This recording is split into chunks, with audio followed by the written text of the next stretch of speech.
Okay बेटा, तो हम लोग जो अभी बात कर रहे थे, हम लोग बात कर रहे थे बायनोमियल नोमेनक्लेचर, राइट। मैं आपको उसको डिस्कस करता हूँ अभी। बायनोमियल नोमेनक्लेचर जो होता है, सबसे पहले इसके बारे में जो बताया गया था, that is given by the Gaspard Bauhin. इन्होंने सबसे पहले इसके बारे में डिस्कस किया था। But binomial nomenclature Gaspard Bauhin ने इतना डिटेल में डिस्कस नहीं किया था। So that's why binomial nomenclature का जो आपको क्रेडिट जाता है, वो क्रेडिट जाता है that is given to Carolus Linnaeus. He is a founder of binomial nomenclature. Okay, पहली चीज ये, अगर आपसे पूछा जाता है who given the binomial nomenclature, तो that is your Carolus Linnaeus.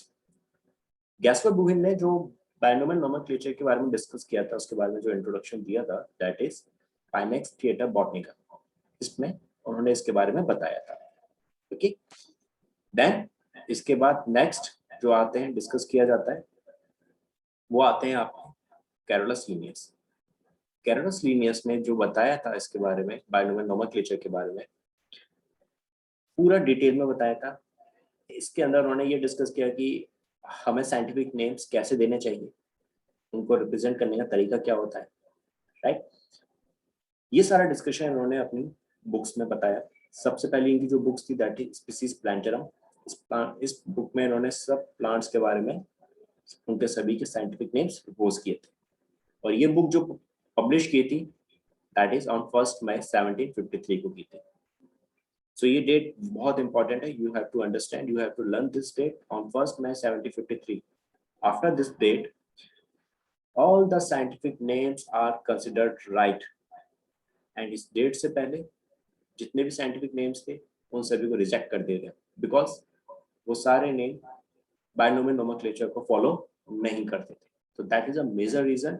After 1 May 1753, all the scientific names are accepted. Got it?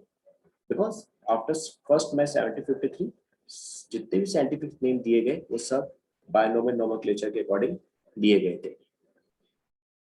तो इनकी पहली बुक दैट इज स्पीसीज प्लांटरम।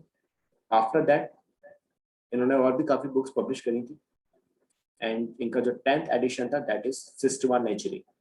इस बुक में उन्होंने सभी प्लांट्स एनिमल्स के बारे में डिस्कस किया था। He discuss about all the animals in this book.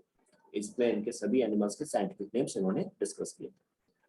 And ये बुक जो पब्लिश की थी दैट इज ऑन 1 मई 1758 को इन्होंने ये बुक पब्लिश करी थी। नाउ बायनोमियल नोमेनक्लेचर में क्या क्या रूल्स हैं, we will discuss all that. तो फर्स्ट, सबसे पहले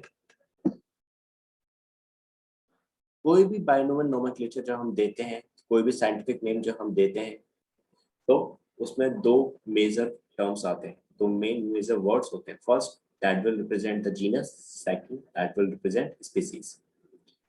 genus that is also called generic name, and the species that is also known as specific epithet. तो आपको बुक्स में बहुत जगह पे जेनेरिक नेम और स्पेसिफिक एपिथेट दिखेगा, तो डोंट बी गेट कंफ्यूज्ड कि कुछ नई चीज आ गई है। That is not nothing new, ये आपका जीनस और स्पीसीज ही है। लाइक जैसे कि हमने यहाँ एग्जांपल देके समझा, Mangifera indica, that's a botanical name of mango, right. तो Mangifera that will indicate generic name, and indica that will indicate specific epithet. Okay, that is species. Now the second thing is, जब भी genus का name लिखा जाएगा तो उसका first alphabet जो होगा that should be capital, and same like species का जो भी आपका नेम होगा उसका first alphabet should be small. But यहाँ एक लॉ और है, एक क्लॉज लग जाता है।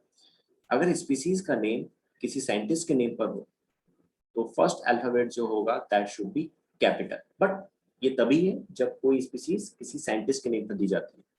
ओके, अदरवाइज हमेशा स्पीसीज का फर्स्ट अल्फाबेट स्मॉल होगा।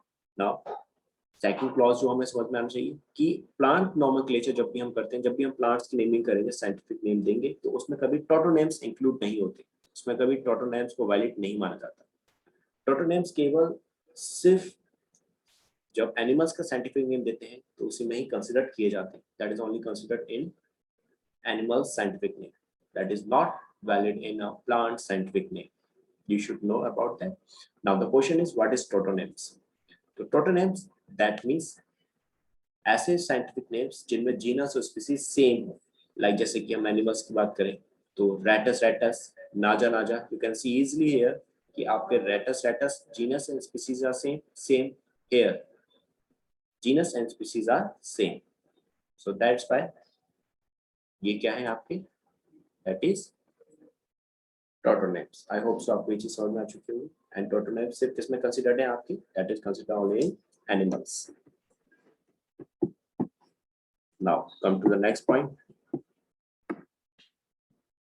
जो चीज अभी हमने डिस्कस करी, एज आई टोल्ड यू कि जीनस का फर्स्ट अल्फाबेट हमेशा कैसा होगा, कैपिटल लेटर में। सेम स्पीसीज का फर्स्ट अल्फाबेट कैसा होगा, ये भी कैपिटल लेटर में। You can see here genus का first alphabet will be in capital letter, same the species का first alphabet should be also in small letter, ये small letter में आता है, right? now species में मैंने अभी आपको समझाया था कि अगर species किसी साइंटिस्ट की नेम पर हो तो then उसका first alphabet capital letter में होता है। तो यहाँ एग्जांपल दिया है, that is Isoides panty, that's a name of plant। इसमें आप देख लो जो species का first alphabet है P, that is capital। so ये सिर्फ साइंटिस्ट का, अगर कोई साइंटिस्ट का नेम है, स्पीसीज जो नेम है that is based on a scientist name, so उसी केस में ये एप्लीकेबल होगा। Now next,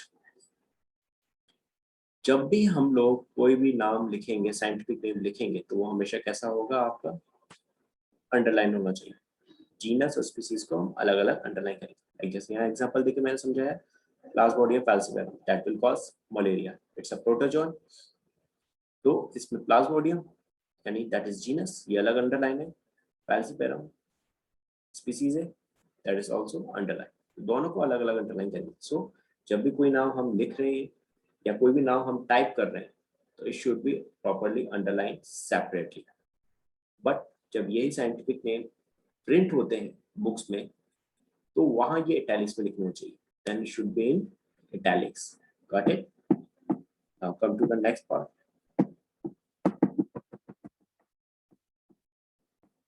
Move to next slide.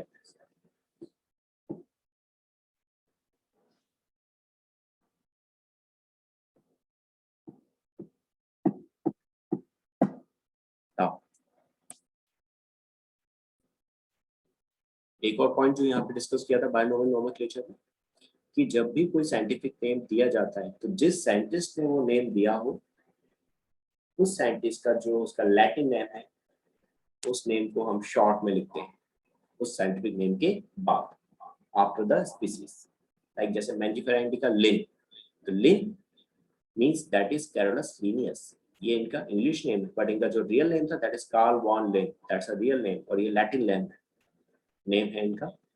So Karl von लिन में से यू कैन सी इजली कि जो उनका लिन वर्ड है दैट इज लास्ट नेम है, उसको हमने स्पीसीज के बाद लिखा है, तो दैट इज आल्सो कंसीडर्ड। आपको ये चीज भी याद रखनी चाहिए, इससे ये पता चल जाता है कि साइंटिफिक नेम किस साइंटिस्ट ने दिया था। Got it? तो this is about binomial nomenclature जो मुझे आपको समझाना था। Move to the next part. After binomial nomenclature now we will discuss about trinomial nomenclature. इसके बारे में डिस्कस कर लेते हैं।